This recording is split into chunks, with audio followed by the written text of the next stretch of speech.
What do you do when your husband and wife doesn't talk to you, or at least they give you the silent treatment? That's one of the questions I got yesterday when I was doing a webinar. And it's a difficult situation that anyone would find themselves in if there is no communication between themselves and their spouse. And while the situations may vary, there are certain basic principles that we'd like to draw on. If you are in an environment, a situation where your spouse doesn't speak to you, or they give you the silent treatment, or the communication that they have with you is quite minimal, then it's an awkward situation. I could imagine that the environment is kind of frigid and cold and difficult to exist in. Well, first of all, there is a difference between talking and communicating.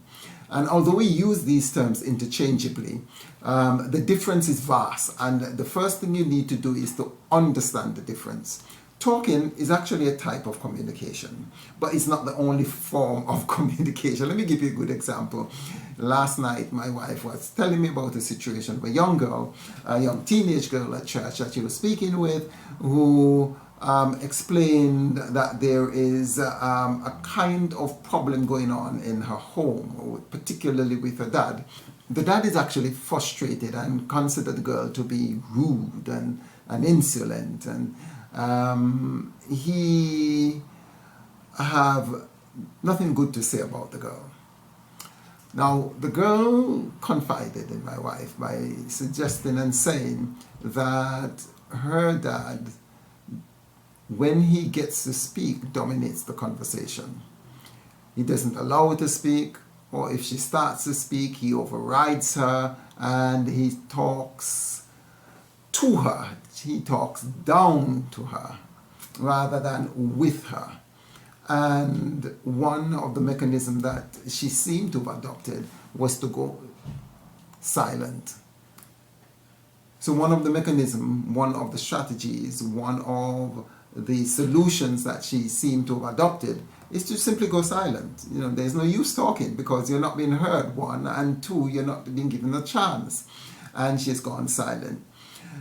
But while she's not talking, she's actually communicating. She's communicating a message. She's communicating a message that she doesn't like the way that she's been spoken to. She wants to be heard. She wants to be part of a conversation. She wants to be respected. And if you're not doing any of that, she is not going to talk to. And of course, that type of communication is difficult to decipher from the parent's perspective.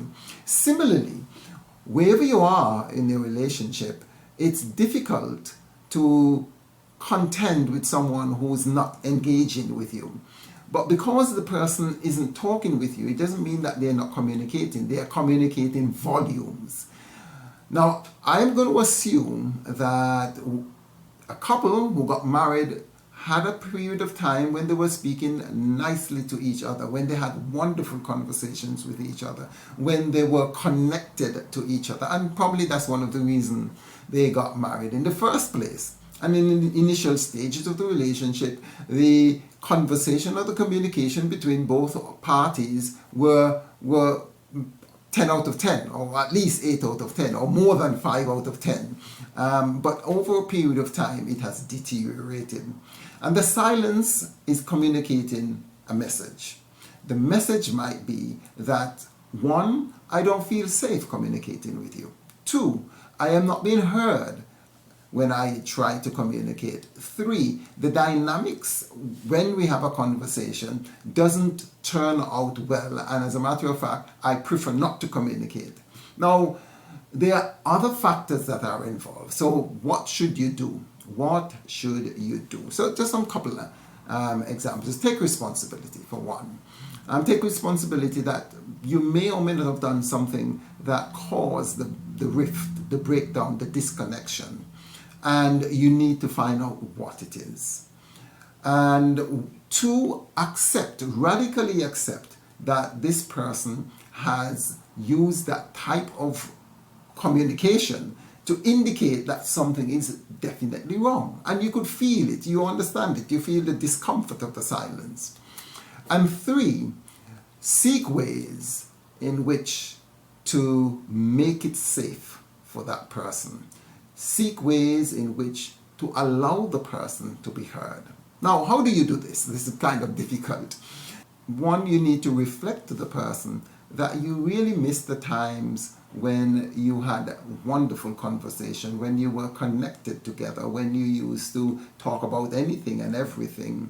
And you need to reflect that you don't probably know exactly what has happened, why the communication and the connection has deteriorated, but you would love to revive and resurrect those times again. And you would really like to hear and be honest and genuine about it, what you can do, or probably what you have done and what you can correct, and ask them if there is a time and a space in which you could have a conversation or even talk about it. If the person is not talking to you verbally, you can text the person, you can email the person, and eventually, if none of those, you can get a third party involved. And that third party could be someone that the person would listen to, the person respects, who has the person's ear, and have that third party try to get what the challenge and problem is. And if possible, have both of you come together. And the way the conversation would look, it would be something similar. You know, I really liked talking with you. I like the conversation we used to have. I like the dynamics we used to have, the connection we used to have. And at this time, it actually pains me. I feel very hurt that we are not able to connect on the same level, to talk at the same level, to communicate at the same level. And the disconnection is something that I can't really be, and I would like to do something about it. Let me know if you are able, you know, when you can, if you're able, and what we can do to go forward, and if there is anything that I can adjust. And remember, when you're having the conversation, to have zero negativity, because negativity, frustration, and irritation can ooze out of us and can be picked up by any sensitive person that you're communicating with, particularly that of your spouse. If you need some help and support with that, feel free to contact me, ping me a question, send me a text, or give me a call, or give me an email at godwantsyoumarried@gmail.com, and see if we can support you in getting that wonderful connection and communication you had once more. Stay blessed, and I'll talk to you soon.